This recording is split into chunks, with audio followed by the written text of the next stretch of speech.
Hello, we will now begin the graduate seminar for Week 3, focusing on Gospels of Persuasion, Mark and Luke. Welcome to our advanced seminar on New Testament rhetoric. Today, we embark on a fascinating journey into the third week of our lecture series, focusing on the Gospels of Persuasion, specifically examining the works of Mark and Luke. Let us begin our exploration with our very first topic, the intersection of rhetoric and the canonical Gospels.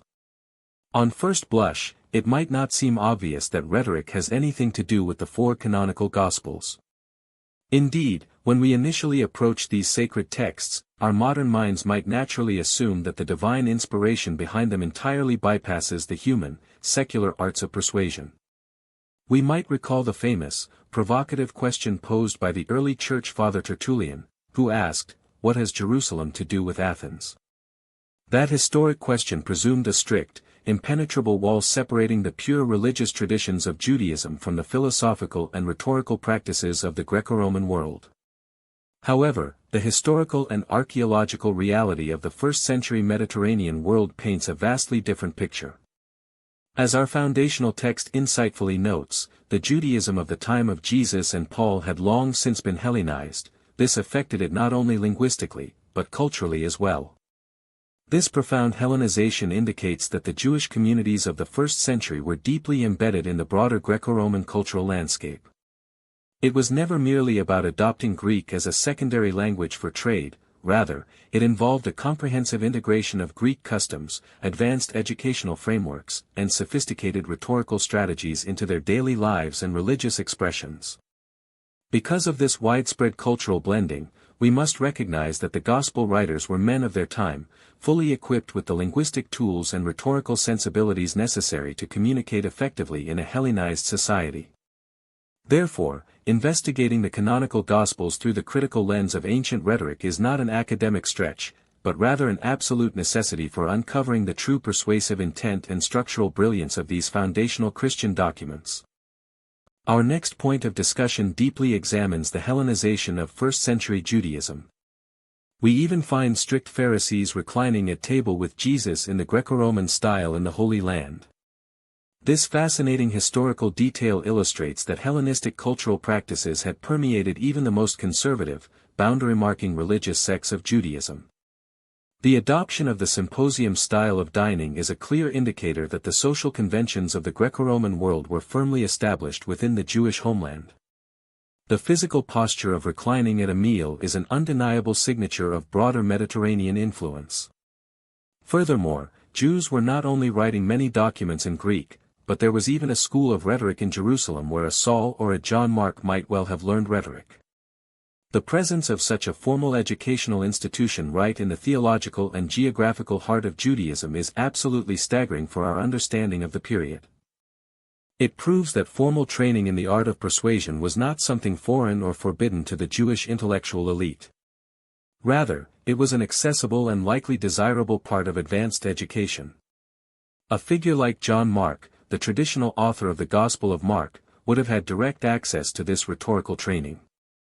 Consequently, we cannot analyze the textual outputs of these early Christian leaders without expecting to find the deliberate application of the rhetorical principles they absorbed from their highly Hellenized environment. This sets the definitive academic background for analyzing the Gospels as persuasive literature. Let us turn our attention to the topic of the lingua franca for mass consumption. All four of our canonical Gospels seem to have been composed in Greek. They were user-friendly for spreading the good news from Jerusalem right throughout the empire. Greek functioned as the universal connecting language of the first-century Mediterranean world. By composing their narratives in Greek, the evangelists ensured that their texts possessed maximum mobility and accessibility. It was a highly strategic literary decision that allowed the message of Jesus to break out of the localized Aramaic-speaking context of Palestine and immediately engage the broader, diverse populations of the Roman Empire. The texts were specifically engineered to be user-friendly for a global audience. If you were selling something or hawking a particular new message for mass consumption, it had better be offered in Greek and with rhetorical skill in order not to merely inform but persuade. The evangelists were profoundly aware of their communicative task. They knew that introducing a radical new religious movement to the empire required more than just presenting raw data or historical facts. The message had to be compelling, memorable, and culturally resonant. Using the lingua franca was step 1, applying rhetorical skill was step 2. To capture the hearts and minds of a thoroughly Hellenized audience, the Gospel writers utilized the established techniques of persuasion. This combination of the universal Greek language and sophisticated rhetorical formatting was the precise mechanism that allowed the early Christian movement to expand so rapidly and successfully across the ancient world. We will now examine Mark and Luke and their differing levels of rhetorical skill. In this chapter, we will consider two of the earliest Gospels ever written, Mark's and Luke's, and analyze them rhetorically. By narrowing our focus to these two specific foundational texts, we can clearly observe the active implementation of ancient rhetorical strategies within the early Christian community. Although both texts share the ultimate goal of proclaiming the significance of Jesus Christ, their compositional approaches are remarkably distinct. Analyzing them side by side provides us with a magnificent academic window into the diverse literary capabilities present in the early church, allowing us to trace the precise rhetorical methodologies utilized by these authors. What we will discover is that we find varying levels of skill in Greek and rhetoric in these two Gospels, with Mark being more primitive and Luke being more polished. Recognizing this discrepancy is absolutely vital for our critical analysis. We must avoid the trap of treating the New Testament as a monolith of literary style. Mark's Gospel operates heavily on what we might term microrhetoric, utilizing shorter, punchier narratives and basic rhetorical devices that reflect an elementary but highly effective level of training. In stark contrast, Luke writes with the elegance and structural complexity of a highly educated Hellenistic historian, employing advanced macrorhetoric. Acknowledging these differing levels of sophistication prevents us from imposing inappropriate literary expectations onto Mark, while simultaneously allowing us to fully appreciate the majestic, polished brilliance of Luke's two-volume historical masterpiece. Moving forward, we look deeply at Mark's Gospel as ancient biography. Mark presents us with an ancient-style biography of Jesus. When we categorize Mark's monumental work, we must accurately locate it within the literary landscape of the first century. It is fundamentally a bios, the Greek term for an ancient biography. However, we must be exceedingly careful not to project our modern expectations of biographies onto this ancient text. Modern biographies are typically exhaustive, highly chronological, and deeply psychological. Ancient biographies operated under entirely different literary rules. They were selective, episodic, and highly stylized, focusing intensely on the defining character traits of their subject. The biographical genre in Greek and Latin literature of the era was quite popular to judge from the popularity of Plutarch's famous parallel lives, or Tacitus's Agricola, or Josephus's own biographical reflections. These prominent literary comparisons demonstrate that Mark was participating in a well-established and highly respected literary tradition. Audiences across the Greco-Roman world were accustomed to reading these types of documents. When they encountered Mark's Gospel, they would have immediately recognized its genre and understood the rhetorical signals embedded within it. Because ancient biographies were designed to highlight the virtue, authority, and ultimate significance of their subjects, they naturally relied heavily on rhetorical framing. Therefore, understanding the Gospel of Mark requires us to analyze how these specific rhetorical conventions shaped the very substance and structure of his narrative about Jesus of Nazareth. Now we delve into the hortatory character of ancient biographies. In the first place, ancient biographies were mainly hortatory in character, by which I mean they were meant to teach lessons to audiences and inform not merely their views but their behavior. Unlike modern biographical works that primarily seek to provide objective historical data or psychological analysis, the ancient bios had a distinctly moral and ethical agenda. The term hortatory implies a strong urging or exhortation. The authors of these ancient texts wanted their readers to emulate the virtues of the protagonist, or conversely, to avoid their vices. The narrative was purposefully constructed to shape the moral landscape of the reader, to challenge their assumptions, and to ultimately dictate their actions. This was a profoundly active, rather than passive, form of literature. In other words, ancient biographies were exercises in persuasion, using storytelling and speeches to accomplish their aims. They were not disinterested investigations of the lives of ancient worthies. This active, engaging approach means that the authors were heavily invested in the outcome of their writing. They were not objective, detached observers compiling a dry chronicle of past events. They were passionate advocates. Because their ultimate goal was persuasion, convincing an audience to adopt a new way of thinking and living, it was absolutely inevitable that they would employ the tools of rhetoric. Rhetoric, by definition, is the art of persuasion. Thus, we should thoroughly expect to find rhetorical conventions meticulously woven into the fabric of the Gospels, as they seek to persuade the reader of the supreme truth and authority of Jesus. Let us deeply consider the evangelistic aims of early Christian narratives. This was all the more the case with what has been called the first true Christian book, which is to say, the first true narrative spawned by the Jesus movement that sought to further his following in various places and ways. The Gospel of Mark represents a monumental literary and theological achievement in human history. It is widely recognized as the earliest surviving gospel, making it the foundational narrative text of the nascent Christian faith. But we must accurately discern its purpose. It was not written to be a static theological archive stored away in a library.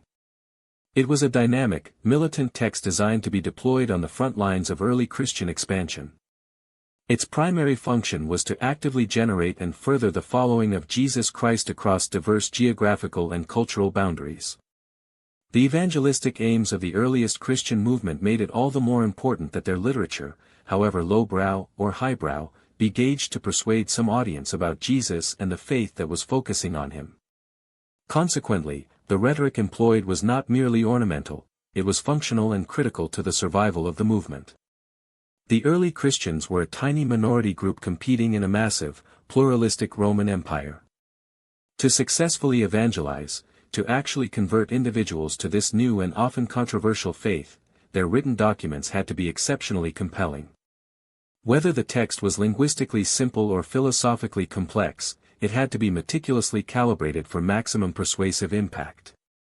Every narrative choice, every arrangement of a story, was a calculated rhetorical strategy aimed at securing the reader's ultimate allegiance to Jesus. Our next crucial subject is the progymnasmata and the formation of Chrea. We can say from the outset, remembering that one of the elementary rhetorical exercises in the progymnasmata was forming Chrea, that even someone with only rudimentary training in rhetoric had been schooled to form small narratives in this way. The foundational educational systems of the Greco-Roman world were highly structured. Young students engaged in a series of preliminary rhetorical exercises known as the progymnasmata. One of the most critical and ubiquitous of these exercises was the composition and manipulation of the Chrea. A Chrea is essentially a brief, highly focused narrative or saying attributed to a specific historical person. Because this was a standard part of early education, we do not need to posit that Mark possessed a doctoral-level philosophical education to utilize these forms. Even with basic, rudimentary schooling, an author would be thoroughly trained in how to construct, edit, and deploy these small, impactful narrative units effectively. It was precisely short pithy character-revealing and character-forming anecdotes from the life of the subject of the biography that we regularly find in Plutarch, Tacitus, and yes, in Mark's Gospel as well. These specific, concentrated anecdotes are the absolute building blocks of ancient biographical literature. Instead of providing sweeping, generalized summaries of a person's life, ancient authors preferred to use these sharp, memorable Chreae to brilliantly illuminate the core essence of their subject's character. By identifying these exact same rhetorical structures within Mark's Gospel, we firmly anchor the text within its appropriate historical and literary context, revealing the intentional, academic methodology behind the evangelist's storytelling. We will now discuss the vital concept of Chrea as an exercise in rhetorical editing. One important point to be made about the forming of Chrea is that it was an exercise in editing, an exercise in boiling down, not boiling up source material, streamlining larger more cumbersome accounts of things. This editorial reality is absolutely crucial for our understanding of how the Gospels were actually composed. For a long time, some critical scholars incorrectly assume that the Gospel writers started with tiny, isolated fragments of tradition and creatively expanded or boiled them up into larger, fabricated stories. However, the rhetorical practice of creating a Kriya demonstrates the exact opposite process. It was a rigorous exercise of distillation. An author would take a lengthy, complex, or cumbersome oral account and skillfully edit it down into a sleek, streamlined, and highly memorable narrative unit that delivered a singular, powerful punch. The 2nd century church historian, Papias, tells us that Mark in fact boiled down the memoirs of Peter and his preaching into manageable narratives. Therefore, we must view the Gospel writer not as a mere collector of random fragments, but as a masterful editor. According to the ancient testimony of Papias, Mark had access to the expansive, detailed oral preaching and personal memoirs of the Apostle Peter.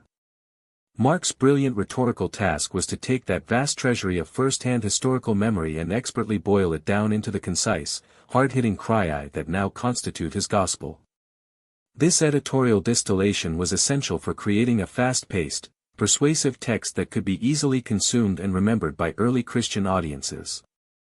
This brings us to the very practical reality of material constraints and the need for conciseness.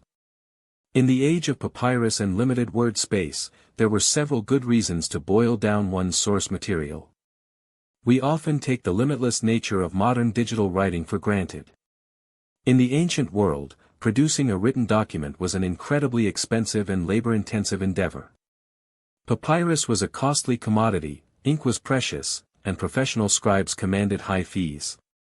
An author simply did not have the luxury of wasting space with verbose, wandering prose.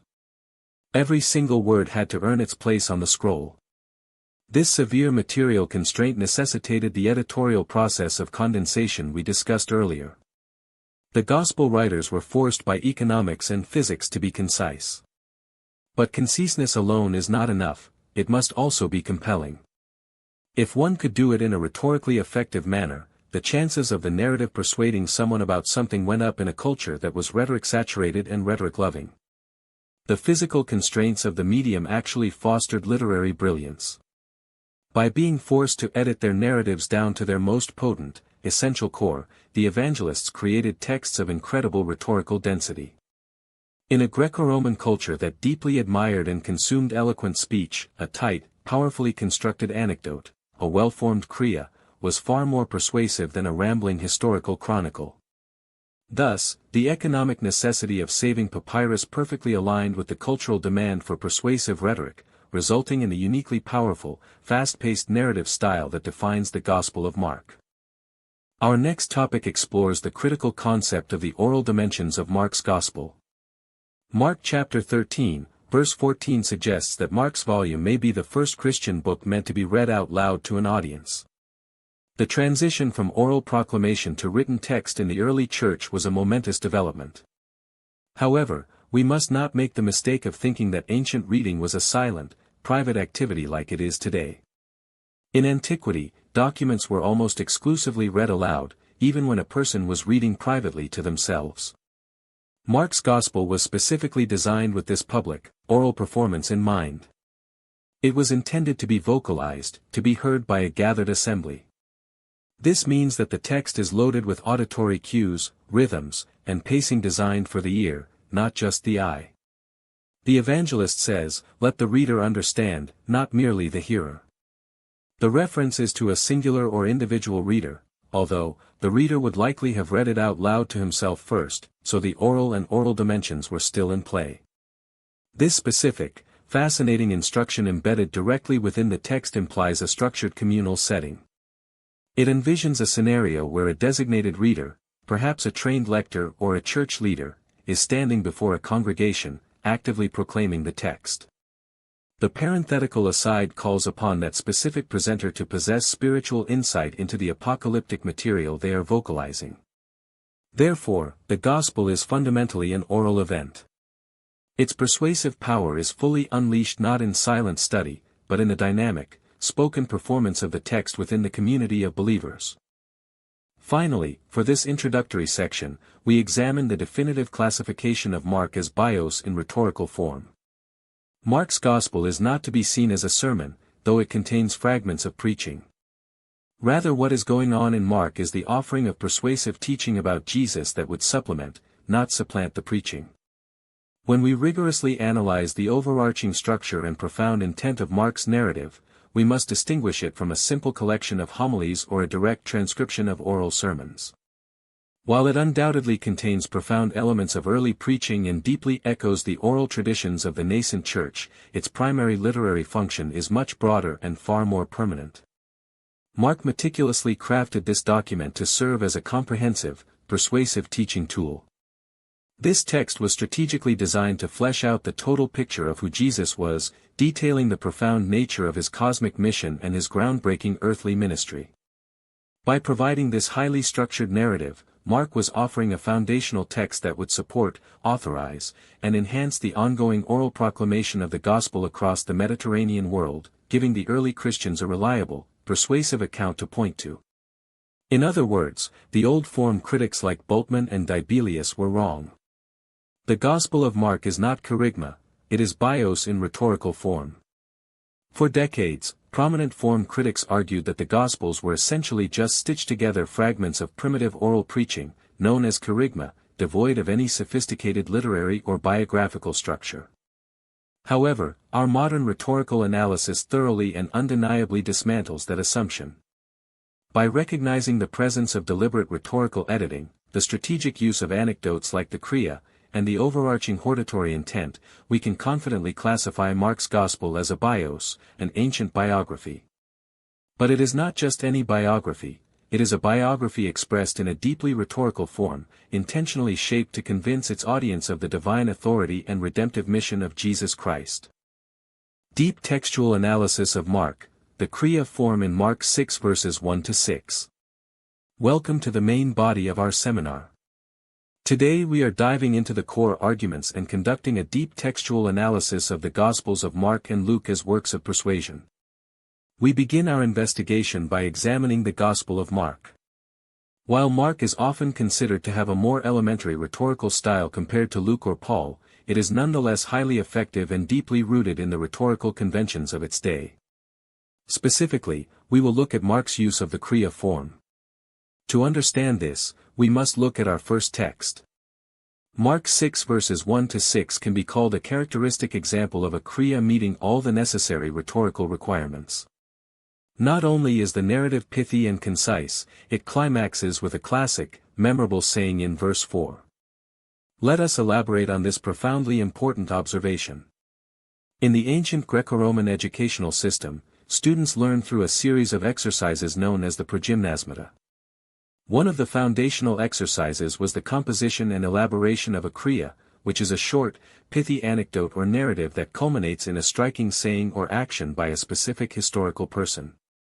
The Kriya was designed to be memorable, an essential quality in an oral culture where texts were scarce and expensive. When we analyze Mark's Gospel, we see that it is not merely a collection of disjointed traditions, but a carefully edited narrative constructed using these rhetorical building blocks. Mark takes the vast memoirs and preaching of Peter and boils them down into these manageable, rhetorically potent units. Mark chapter 6, verses 1-6 perfectly embodies this. It sets the scene quickly, placing Jesus in his hometown, and builds tension efficiently until it releases the climactic wisdom of the sage. This is not just storytelling, it is a calculated effort to persuade the audience of Jesus' identity and authority. Furthermore, Mark uses this narrative to conclude the second major division in his Gospel with a story about the rejection of Jesus. The first major division ended with a similar story in Mark 3 verse 6. Mark has a sense of rhetorical development, leading the reader from one climax in the narrative to another. Expanding on this structural brilliance, we realize that Mark is employing a broader rhetorical strategy to shape his entire narrative flow. He does not just string Kriya together randomly. He uses them as structural markers. By concluding major sections with stories of rejection, Mark forces his audience to confront the paradoxical nature of Jesus' ministry. The rhetoric here is designed to challenge the hearer's expectations. If even his own people reject him, what does this say about the nature of his mission and the demands of discipleship? Mark's rhetorical development is purposeful, moving from one point of tension to the next, maintaining continuous motion through his characteristic use of transition words. This keeps the audience engaged, constantly leaning forward to hear what happens next, effectively using the rhetoric of narrative to achieve his persuasive goals. This structural intention underscores the sophistication underlying Mark's supposedly simple text. Theological realism and concentric circles of honor in Mark 6.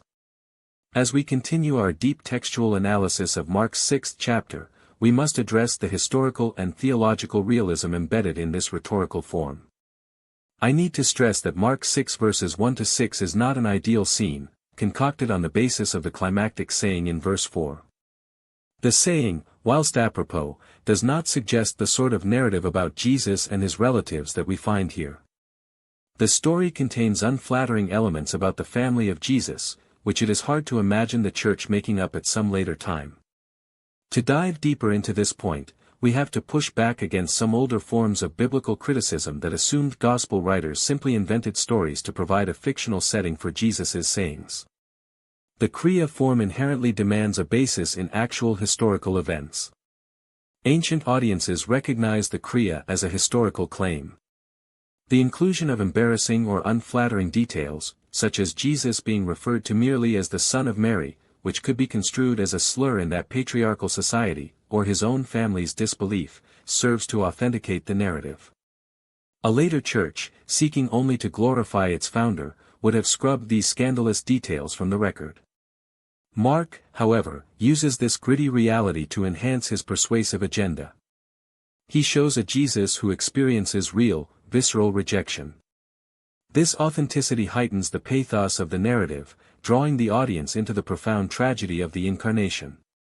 It makes the rhetoric more effective precisely because it is so raw and unapologetically real. Moving to the climax of the scene, it is intriguing that the saying involved ever-narrowing circles of relationship. Jesus has no honor in his hereditary territory, in his wider kinsman group, or even among the members of his own household. In an honor and shame culture there could hardly be a greater shame than to be dishonored within these three concentric circles. Expanding on this cultural dynamic, we must transport ourselves into the first-century Mediterranean world, which was fundamentally an honor and shame culture. Identity was not individualistic, it was collective, derived entirely from one's family, kin, and geography. For a person to be rejected by these foundational groups was equivalent to social death. When Jesus articulates this proverb, he is highlighting a catastrophic failure of the social order.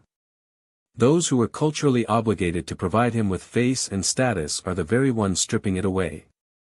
This rhetorical structure of narrowing circles, hometown, relatives, household, intensifies the sense of isolation and rejection.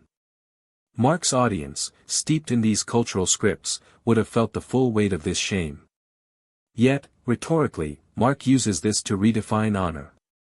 True honor, the narrative suggests, is not found in the validation of earthly kin, but in faithfulness to God's mission, even when it leads to total social alienation. This is a profound transvaluation of existing cultural values, achieved through the masterful deployment of the Kriya. The hinge of the tale, the Syrophoenician woman. Moving forward in our deep textual analysis, we encounter another fascinating use of the Kriya form in Mark's Gospel. This narrative demonstrates Mark's flexibility and rhetorical sophistication. Let us examine the text. Another very fine example of a Kriya is the famous story about Jesus and the Syrophoenician woman in Mark 7 verses 24-30. What is especially intriguing is that it climaxes with a mote just not by Jesus but by the Syrophoenician woman, who states, "Even the dogs under the table eat the children's crumbs." To elaborate upon this remarkable scene, we must recognize how unusual this is within the conventions of ancient rhetoric. Typically, a Kriya is designed to showcase the wisdom, wit, or authority of the primary sage or philosopher, which in this case would be Jesus. However, Mark completely subverts this expectation. He places the climactic, turning point statement into the mouth of a foreigner, a woman, and an absolute outsider to the covenant community. This is a brilliant and stunning rhetorical maneuver. It not only highlights the profound faith and persistence of the Syrophoenician woman but also emphasizes Jesus' willingness to be moved by a profound demonstration of faith from an unexpected source. Jesus himself validates her wisdom, explicitly connecting her statement to the miraculous healing of her daughter. This exchange forces the audience to reconsider their boundaries of inclusion and the nature of divine grace.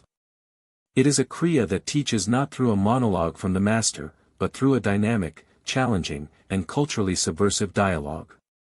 This brings us to a critical methodological point regarding biblical interpretation. The old form critical analysis completely fails to account for the form of this narrative. It is not built up from a saying of Jesus at all, but in fact, a saying of the Syrophoenician woman becomes the hinge that turns the tale. The story is, in fact, not generated out of saying, the story is about Jesus the exorcist, who even helps a foreign woman. Elaborating on this, we must vehemently critique older scholarly approaches that assumed gospel stories were merely fictional frameworks invented to house the isolated sayings of Jesus. If that were the case here, the early church would never have invented a story where Jesus initially appears harshly ethnocentric, only to be bested in a theological battle of wits by a Gentile woman. The very awkwardness of the narrative authenticates it. Mark is recording a historically serious event, utilizing the kriya form to preserve its core truth without softening the edges. The focus is on the action, Jesus as the powerful exorcist crossing strict ethnic boundaries, driven by the woman's extraordinary rhetorical and faithful response. This narrative serves a vital deliberative function for Mark's audience, challenging their deep-seated prejudices and expanding their understanding of the kingdom of God. It proves that Mark's rhetoric is not merely decorative, it is deeply theological, structurally sound, and rooted in solid historical reality. The elaborated kriya, the rich young ruler. Let us turn our attention to a more complex variation of this rhetorical form. As Mark's narrative progresses, he employs elaborated versions of the kriya to deliver extended theological instruction. Our text illustrates this beautifully.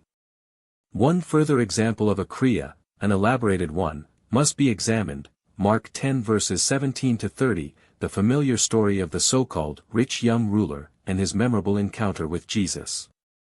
The heart of the story is the exchange between Jesus and the man, the querying of Jesus by the disciples, and of course, the famous camel saying of Jesus.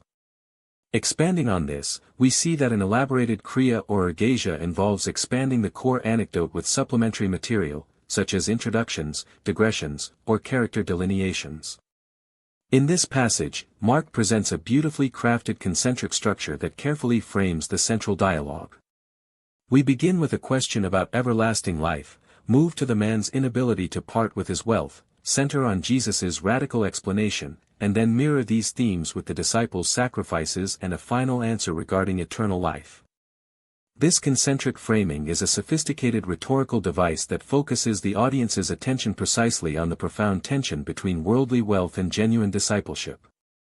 The narrative is not merely a brief snapshot, it is a sustained deliberative argument urging the audience to evaluate their own deep attachments. The rich young ruler serves as a negative paradigm, a tragic cautionary tale illustrating the extreme difficulty of entering the kingdom when burdened by earthly possessions.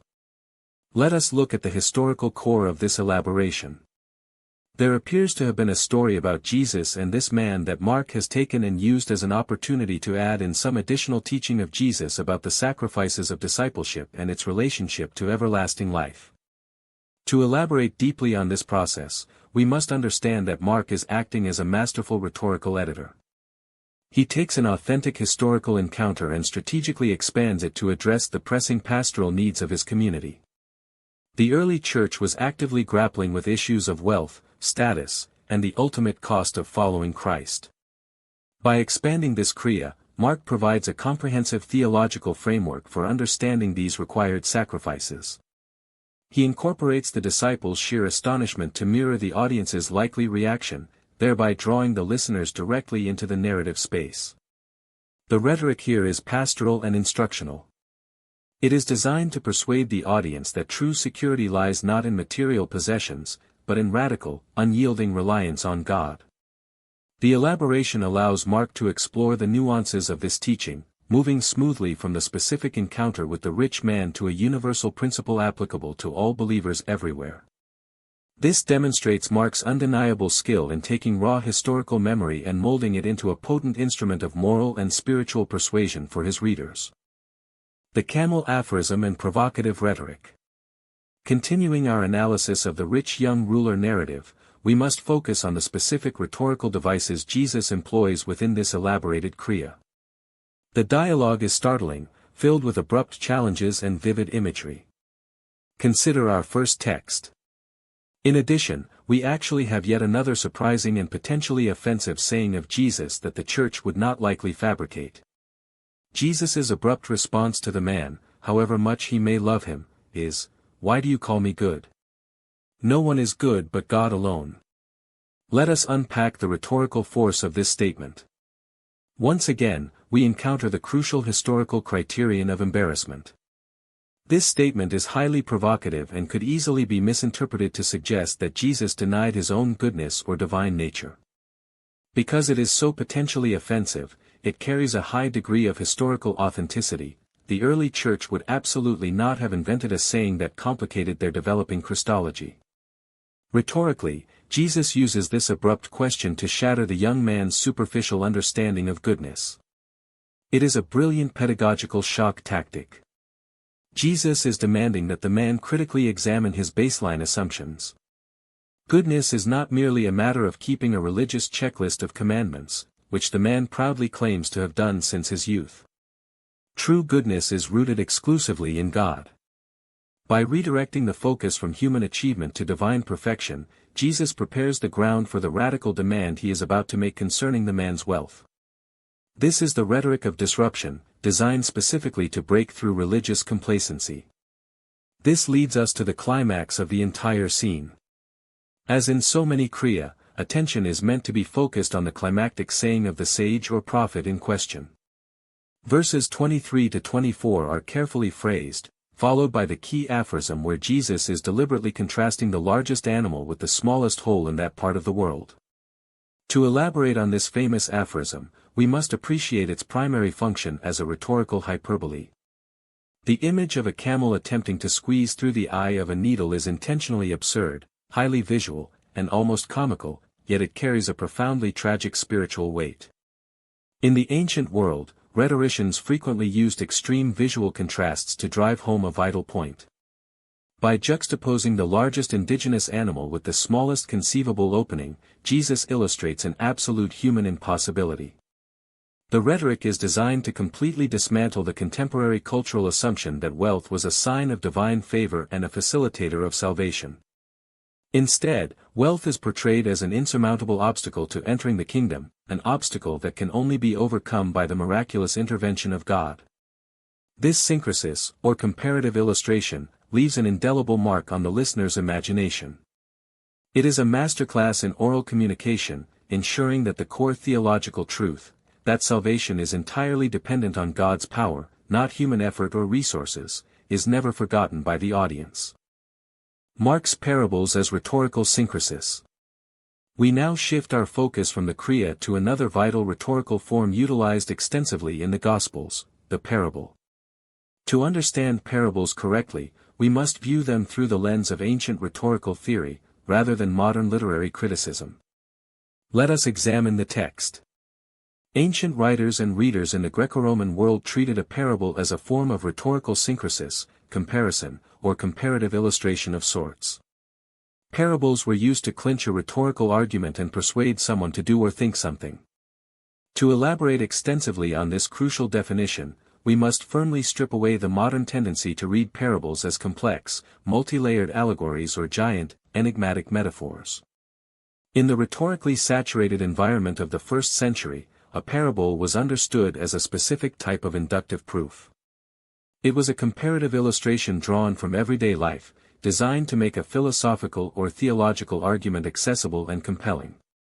When Jesus taught in parables, and when Mark recorded them, they were operating within this well-established rhetorical framework. A syncresis places two things side by side to illuminate a core truth. Parables were not meant to obscure the truth from the masses, but rather to clarify it and, most importantly, to persuade the listener to adopt a specific course of action or belief. They were highly practical tools of persuasion, utilized to clinch an argument by appealing to the common sense and shared daily experiences of the audience. Understanding this historical context is absolutely paramount for proper interpretation. It was Aristotle who seems to have first taken paraboloi as a subclass of proof called paradigma, or paradigm, which makes its point indirectly through comparison or contrast. Aristotle contrasts these sorts of illustrations taken from everyday life to historical examples, which are called pragmata or exempla. Elaborating on this Aristotelian foundation, we see that the great rhetoricians categorized the parable strictly within the domain of logical proof. A paradigma functions by drawing a clear parallel between a known, mundane reality, like sowing seed, baking bread, or tending sheep, and an unknown or highly contested reality, such as the elusive nature of the kingdom of God. The power of the parable lies entirely in its immediacy and clarity. Quintilian, the great Roman rhetorician, emphasized that these comparisons are most effective when their referents are obvious and they lack the opacity of deep metaphors. Therefore, when we read Mark's parables, we should be looking for the primary point of comparison, the central argumentative thrust. Mark is presenting Jesus not merely as a cryptic mystic, but as a master rhetorician who utilizes the paradigma to construct unassailable arguments about the kingdom. This approach fundamentally changes how we interpret these texts, moving us away from endless allegorical speculation and toward a concrete, historically grounded understanding of their persuasive intent. Deliberative oratory and the parable of the sower. Applying our understanding of parables as rhetorical proofs, let us analyze Mark chapter 4, focusing specifically on the parable of the sower.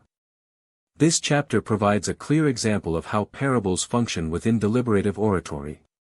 Here is our first point of analysis. In deliberative oratory, the ethos or authority of the speaker is crucial. Thus, in Mark 4 we have not only the stress on Jesus as the great teacher both to those outside and the insiders as well, but we have the saying, "Whoever has ears let them hear," that is clearly the pronouncement of an authority figure who believes his words carry inherent weight and wisdom.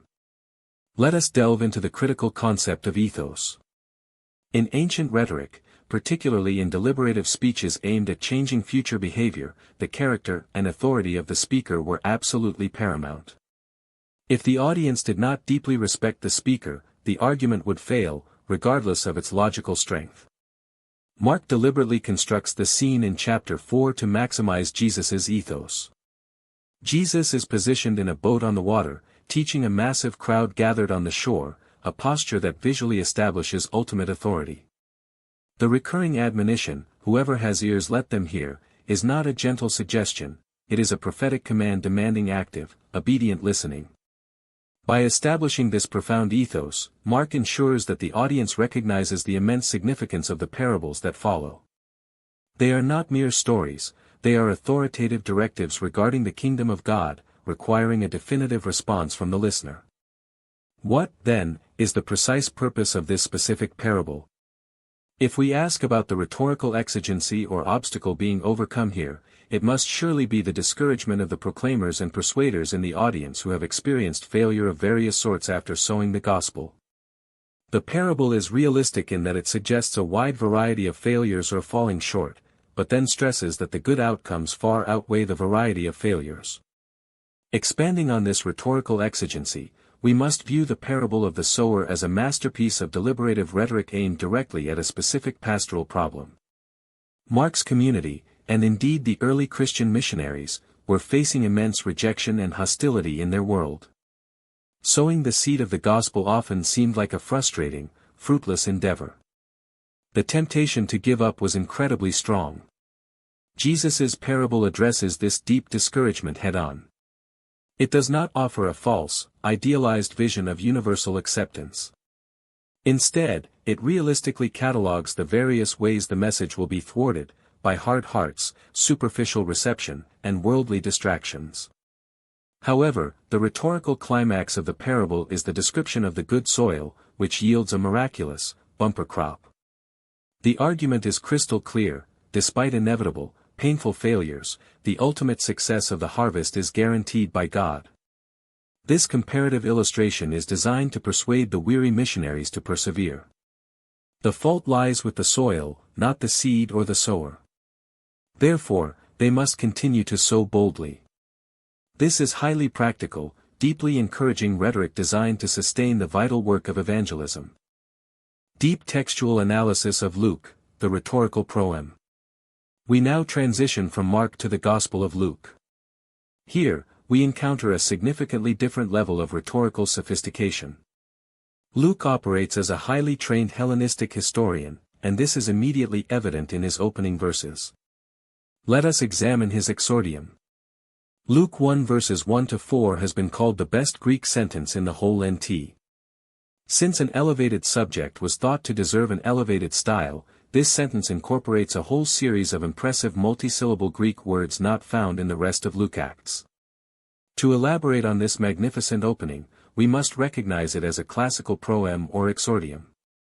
In ancient historiography, the opening sentence was crucial. It signaled to the audience the genre, the tone, and the author's qualifications. Because texts were written in continuous script, without clear formatting, these initial signals were vital.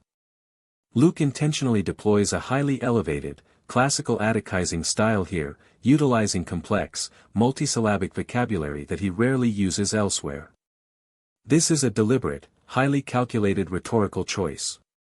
He is demonstrating to his audience, specifically the most excellent Theophilus, who was likely an educated, elite patron, that this work is a serious, credible piece of historical literature. He is claiming a place among the great historians of antiquity. This sophisticated exordium establishes immediate ethos and assures the educated reader that the subsequent narrative, though it deals with a new religious movement, is intellectually rigorous and rhetorically polished. What is the overarching goal of this historical endeavor? The task of the historian, according to Polybius, was to teach and persuade the lover of knowledge by means of recounting true deeds and words worthy of learning and even emulating. Luke does not suggest he is going to be like the more sophisticated rhetoricians and writers, more interested in entertaining and giving pleasure rather than instructing and persuading. Expanding on this historiographical purpose, we must carefully differentiate Luke from the sophists. During the Roman Empire, a style of rhetoric known as the second sophistic became incredibly popular. It focused heavily on florid entertainment, prioritizing eloquence and emotional manipulation over substance and objective truth. Luke firmly and intentionally rejects this approach. By aligning himself with the esteemed tradition of serious Greek historians like Thucydides and Polybius, Luke declares his absolute commitment to factual investigation and moral instruction. He explicitly states that he has consulted eyewitnesses and carefully investigated the events from the very beginning. His goal is to provide an orderly account so that Theophilus may know the absolute certainty of the things he has been taught. This is the rhetoric of history, but specifically, it is salvation history. Luke intends to persuade his audience by presenting a meticulously researched, highly credible narrative of how God's plan has been fulfilled in the events surrounding Jesus and the early church. It is a masterful blend of historical rigor and deep persuasive intent. Lucan historiography, fulfillment and recurrence. Building upon his masterful exordium, Luke employs specific rhetorical structures throughout his two-volume work to demonstrate that the events he records are not random occurrences, but the precise unfolding of a divine plan. Let us look at his method. The term historia refers to an investigation. Luke must meet the requirement of Greek history writing to produce a sequential narrative of crucial events, and in the course of the presentation, bring order to the account, helping the audience see the significance of these particular events deemed worthy of chronicling. To elaborate on Luke's historiographical method, we must fully understand that ancient history was never merely a dry recitation of dates and facts. It was fundamentally interpretive. The historian's core task was to bring order to the chaos of historical events, to reveal the underlying causes and the overarching significance of the narrative. For Luke, this necessary order is provided by the concept of the divine plan. He uses advanced rhetorical techniques to construct a continuous, sequential narrative that seamlessly connects the microhistory of Jesus and the early church with the macrohistory of the Roman Empire and, ultimately, with the ancient promises of God. He carefully selects, edits, and arranges his source material to persuade the reader that these events are the absolute climax of human history. This is not just reporting, it is a profound theological argument presented brilliantly in the guise of a historical narrative. How does he structure this argument across his work? Luke 24 verse 44 speaks of all things written about Jesus being fulfilled or at least needing to be fulfilled. Fulfillment was to be an important refrain in Luke Acts. The coming of the kingdom brings the age of fulfillment. Expanding on this, one of Luke's primary rhetorical strategies is the demonstration of fulfillment and historical recurrence.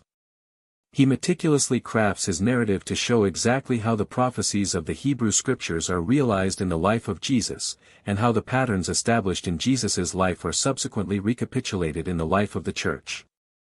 For example, he presents Jesus' inaugural sermon in Nazareth as a programmatic prophecy from Isaiah, and then structures the subsequent chapters to demonstrate precisely how Jesus fulfills those specific promises, giving sight to the blind, releasing the oppressed, and preaching good news to the poor. This pattern of recurrence is a hallmark of Hellenistic rhetorical historiography. It definitively proves to the sophisticated reader that they are witnessing a deliberate, orchestrated divine plan, not a mere series of coincidences. By repeatedly highlighting these prophetic fulfillments, Luke strengthens his central deliberative argument, that the Christian message is unquestionably true, continuous with Israel's sacred history, and absolutely demanding of the reader's faith and allegiance. Luke's rhetorically shaped parables and quintillion strictures. In our final slide for this session, we turn to how Luke's sophisticated rhetorical training heavily influences his presentation of Jesus's parables. Luke presents these stories with a clear understanding of exactly how they would be received by a Greco-Roman audience. Consider this insight. If Luke was indeed dealing with a rhetorically informed Gentile audience, one would expect it to read his parables with a recognition of the way the term was used in Greco-Roman rhetoric. Quintilian agrees with Aristotle that a parable is rightly seen as a subcategory of paradigms drawn from common experience and used as an auxiliary to inductive proofs. To elaborate on this highly critical point, we must remember that Luke's primary audience, represented by Theophilus, was well-educated and steeped in Greco-Roman rhetorical conventions. When they encountered the term parable, they did not think of an enigmatic, mystical allegory full of hidden meanings. They thought of a paradigma, a clear, practical analogy drawn from daily life, used by a rhetorician to support a logical argument.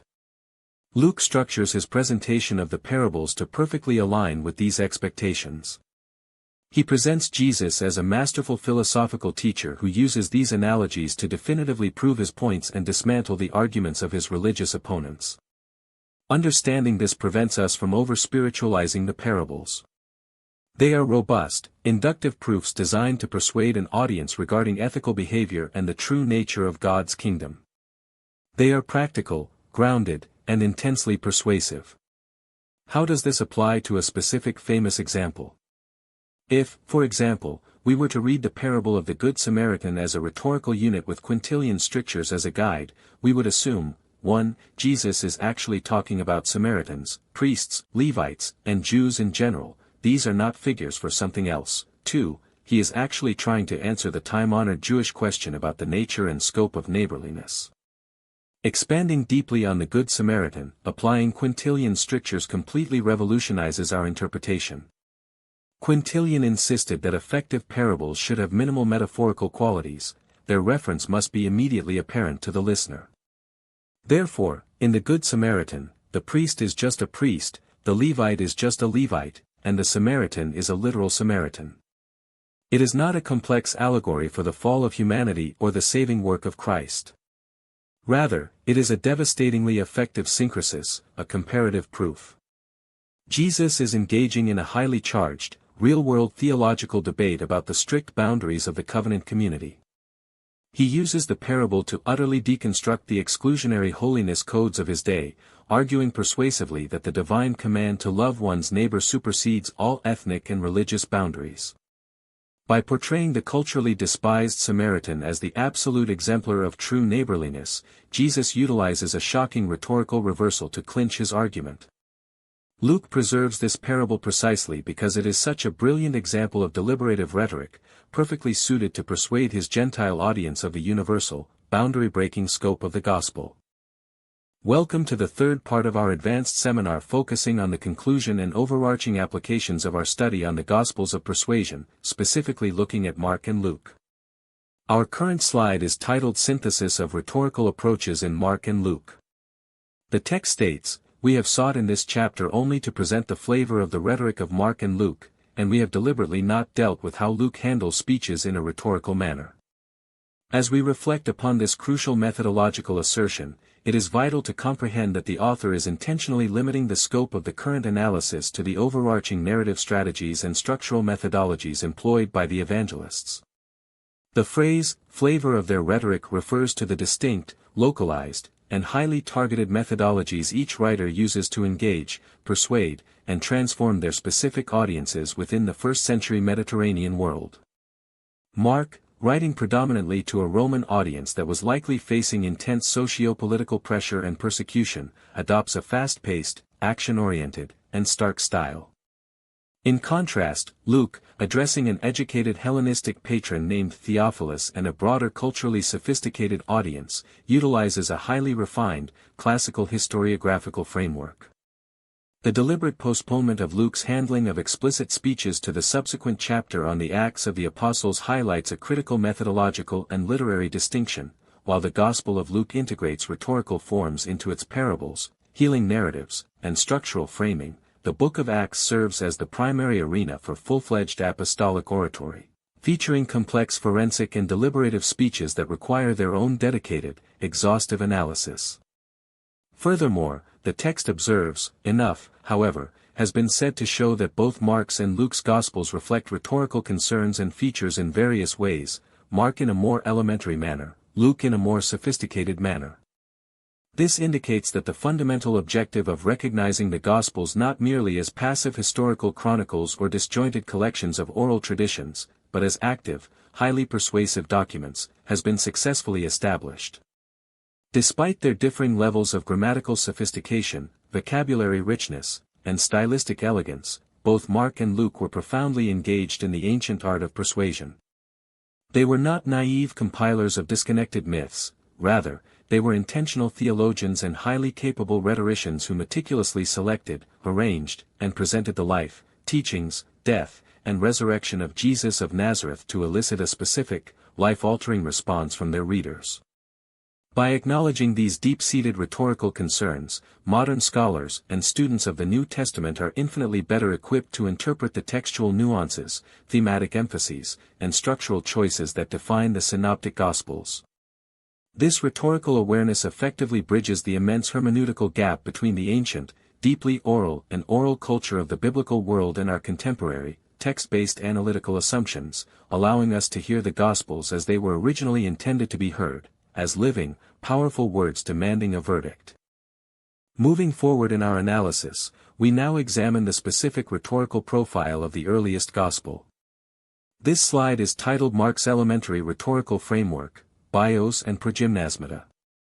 The text states, Mark by contrast is writing a biography of Jesus, and is able to use the skills learned from the Progymnasmata to shape Kriya, elaborate several of them.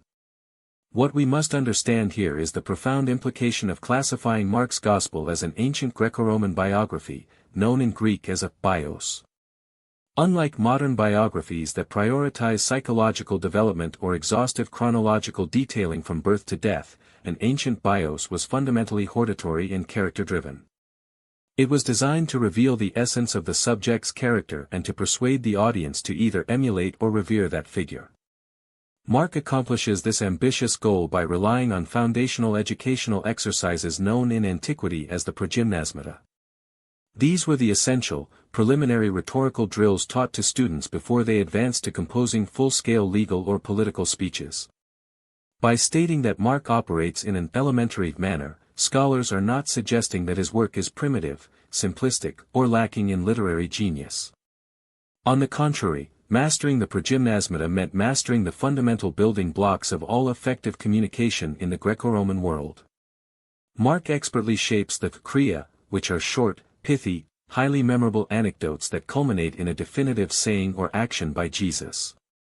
These crii were the perfect vehicles for preserving the historical memory of Jesus in an oral culture, allowing Mark to present a rapid-fire, deeply impactful narrative that constantly confronts the reader with the authority and radical nature of the Son of God.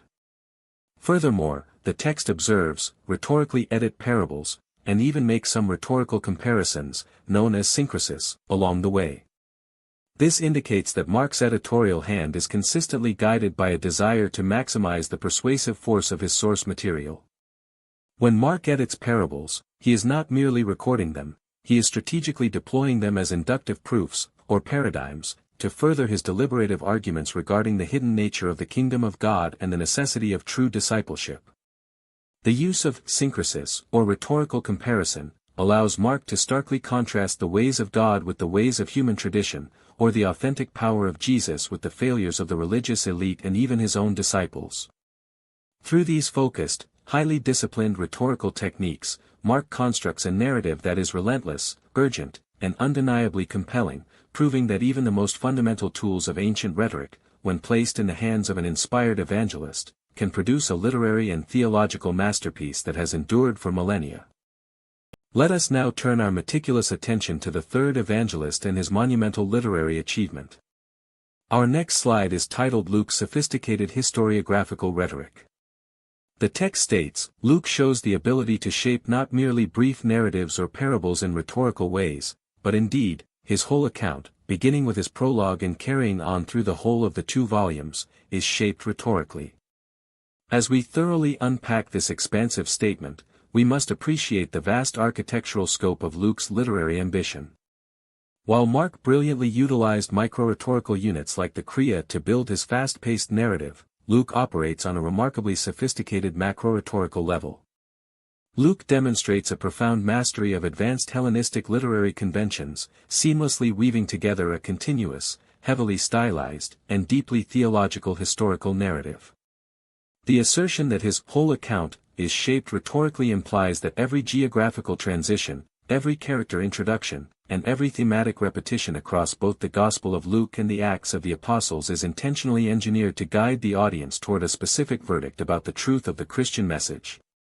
His work functions as a massive, unified historical monograph that traces the unstoppable trajectory of salvation history from the Temple in Jerusalem to the very heart of the Roman Empire.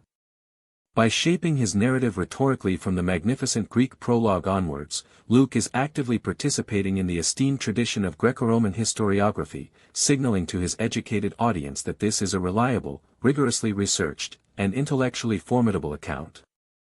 Furthermore, the text observes, he is a rhetorical historian.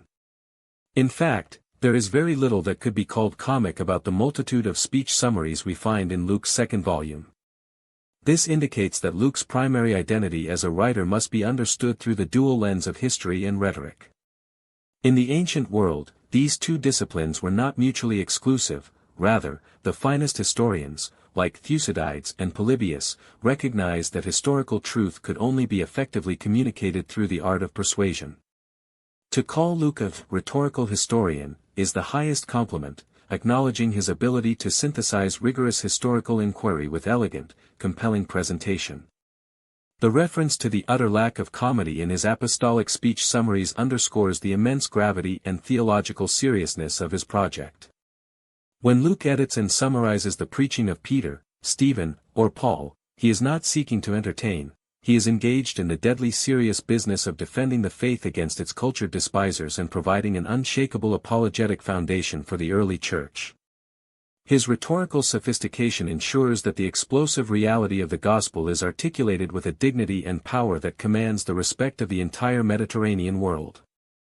We continue our deep exploration by focusing on the intense emotional and historical weight carried by these ancient texts. This slide is titled The Tragic Dimension and Historiographical Seriousness. The text states, the comparison between the camel and the rich man, while comic, is also tragic. What we must deeply recognize here is the brilliant, multifaceted emotional appeal deployed by the Gospel writers. In the famous pericope regarding the rich young ruler, Jesus utilizes a striking rhetorical device, syncresis or comparison combined with extreme hyperbole, by contrasting the largest known animal in the region, the camel, with the smallest imaginable opening, the eye of a needle. On the surface, this imagery is profoundly absurd and almost comic, designed to immediately arrest the attention of the audience and shatter their conventional assumptions about wealth and divine blessing. However, as the author acutely notes, the underlying rhetorical and theological reality is devastatingly tragic. This intense hyperbole reveals the terrifying truth that salvation is an absolute impossibility based on human effort, status, or material wealth.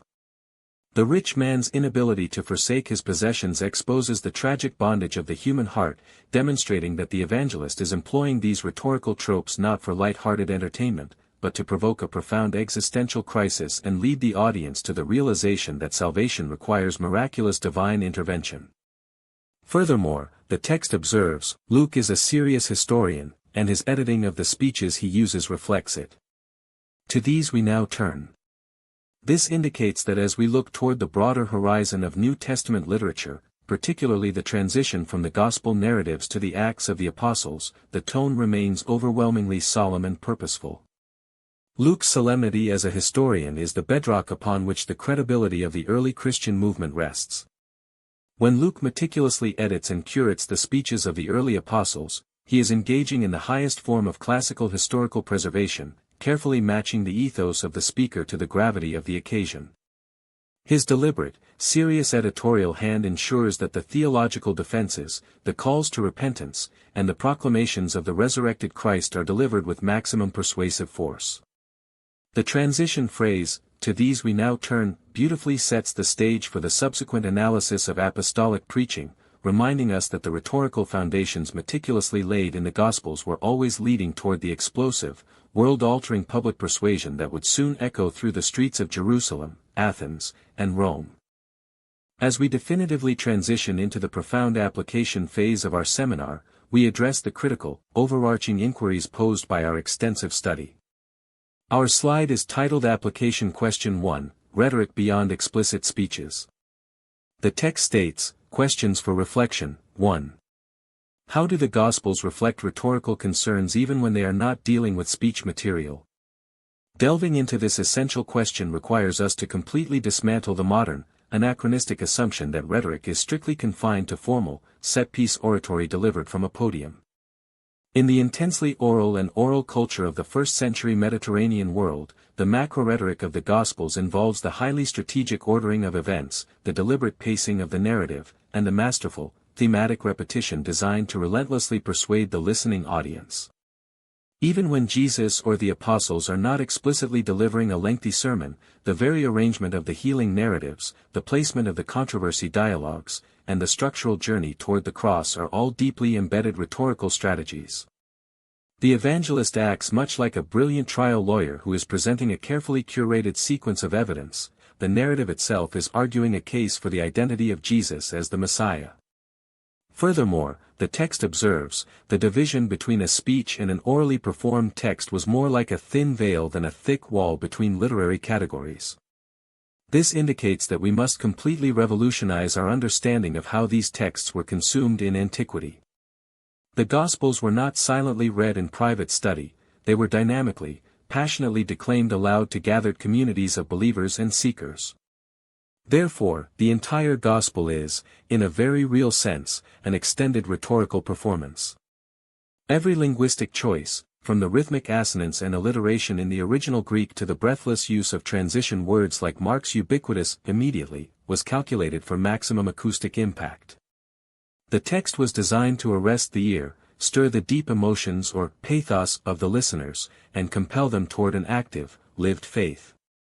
Recognizing this thin veil means realizing that the boundary between narrative storytelling and persuasive preaching is virtually non-existent in early Christian literature. The story is the sermon, and the text is the ultimate instrument of divine persuasion. Our rigorous analysis now brings us to the second critical inquiry regarding the specific literary forms utilized by the Gospel writers. The title of this slide is Application Question 2, the Crea Form and Evangelistic Purpose. The text states, Questions for Reflection, 2. What does the use of the Crea form tell us about the seriousness of purpose of the evangelist? To thoroughly grasp the magnitude of this question, we must understand the precise function of the kriya in ancient Greco-Roman education and literature. A kriya was a remarkably concise, highly focused anecdote that reported a significant saying or an illuminating action of a specific, identifiable historical figure.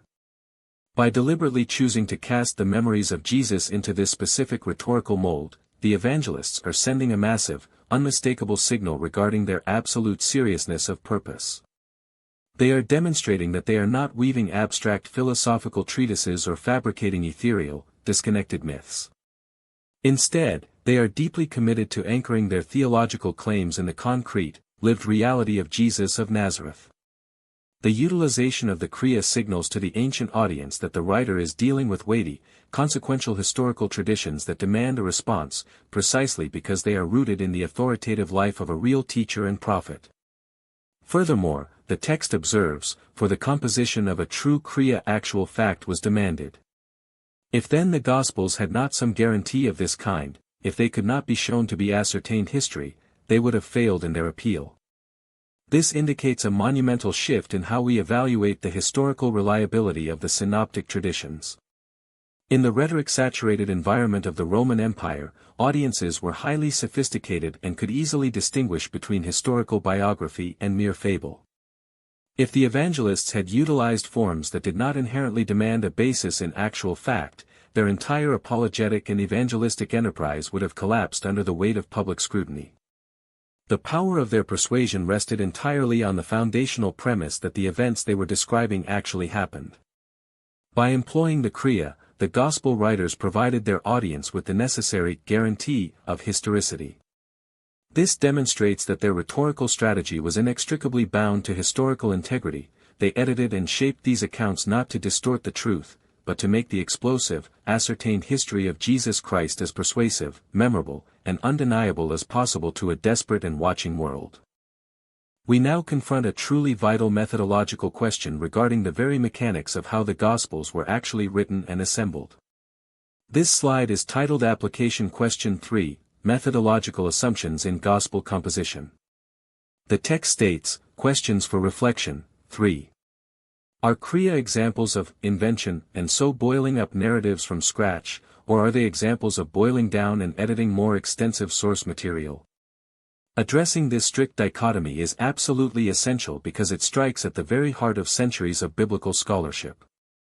For generations, older schools of form criticism operated under the deeply flawed assumption that early Christian communities were highly creative crucibles that essentially boiled up or invented narratives out of thin air to address their immediate theological needs. However, a proper understanding of ancient rhetorical training completely shatters this assumption. In the Greco-Roman educational system, students were explicitly taught to take lengthy, detailed historical accounts and meticulously epitomize them, to strategically boil them down into sharp, focused, and highly memorable kriya. Therefore, the gospel narratives are not the product of rampant, unchecked communal imagination, but rather the result of highly disciplined, intentional editorial condensation of vast, pre-existing historical sources and eyewitness testimonies. Furthermore, the text observes, the Gospel of Mark is not kerygma, it is bios in rhetorical form. Mark's Gospel is in a sense the textbook that gathered up the memoirs and recollections of Peter and presented them in persuasive form. This indicates a profound paradigm shift in how we categorize and comprehend the earliest Gospel. To say that Mark is not merely abstract, kerygma, or naked preaching, but rather bios, ancient biography, in rhetorical form, means that it is a carefully structured literary work rooted in historical memory. The ancient tradition, famously articulated by Papias, that Mark served as the interpreter of Peter, aligns perfectly with this rhetorical understanding. Mark was tasked with taking the expansive, repetitive, and deeply detailed oral sermons and personal memoirs of the Apostle Peter and skillfully boiling them down into a manageable, electrifying, and infinitely repeatable textbook for the early church. By presenting these authentic apostolic recollections in a polished, persuasive rhetorical format, Mark ensured that the foundational history of Jesus Christ could be rapidly transmitted and powerfully proclaimed across the hostile landscape of the Roman Empire, preserving the historical core while maximizing its world-changing impact. Our final specific reflection question examines the grand, sweeping opening of Luke's magnificent two-volume work. The slide is titled Application Question 4, the Lucan Prologue in Classical Proem. The text states, Questions for Reflection, 4. How does Luke's prologue reflect the rhetorical conventions about a proem? As we rigorously investigate this breathtaking introduction, we find that Luke 1 verses 1 to 4 is universally recognized as an absolute masterpiece of Greek rhetorical prose. In the ancient literary world, the proem or exordium was the critical gateway to any significant historical or rhetorical work. Its primary function was to immediately secure the goodwill, attention, and teachability of the audience. Luke achieves this by brilliantly mirroring the prefaces of the most esteemed and rigorous ancient Greek historians, such as Herodotus, Thucydides, and Polybius.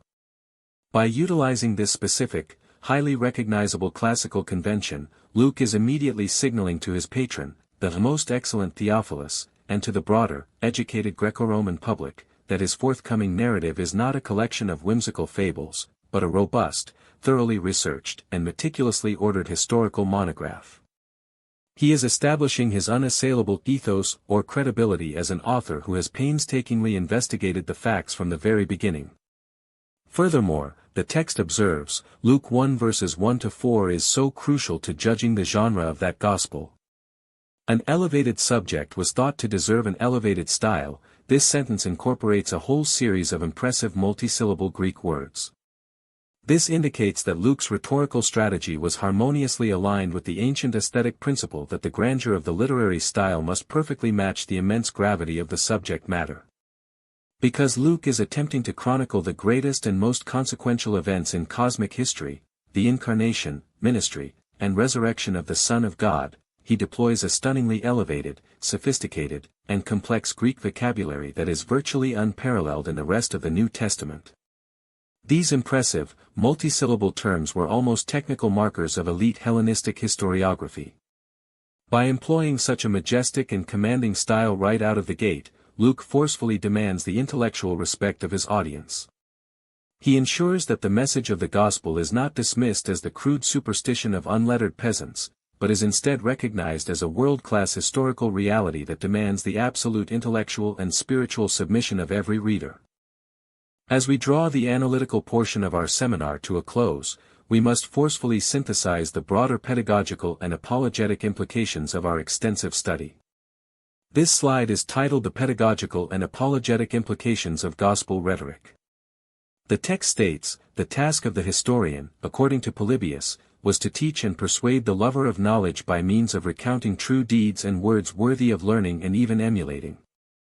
When we apply this profound classical principle to our understanding of the Gospels, we realize that it entirely reshapes our modern pedagogical approach to the New Testament.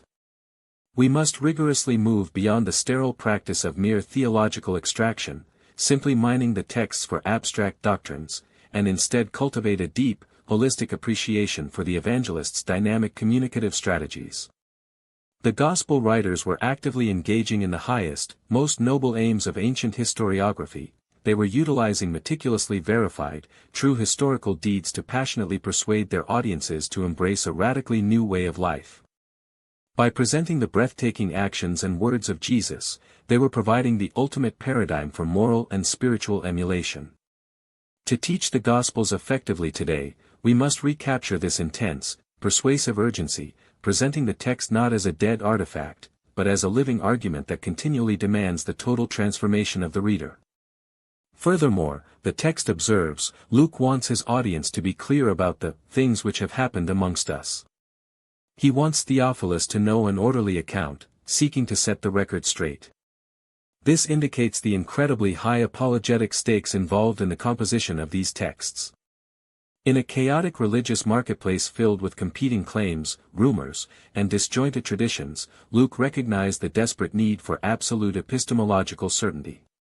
His masterful use of sophisticated rhetoric, orderly historical sequencing, and undeniable eyewitness verification was completely driven by an intense desire to dispel confusion and establish an unshakable bedrock of truth.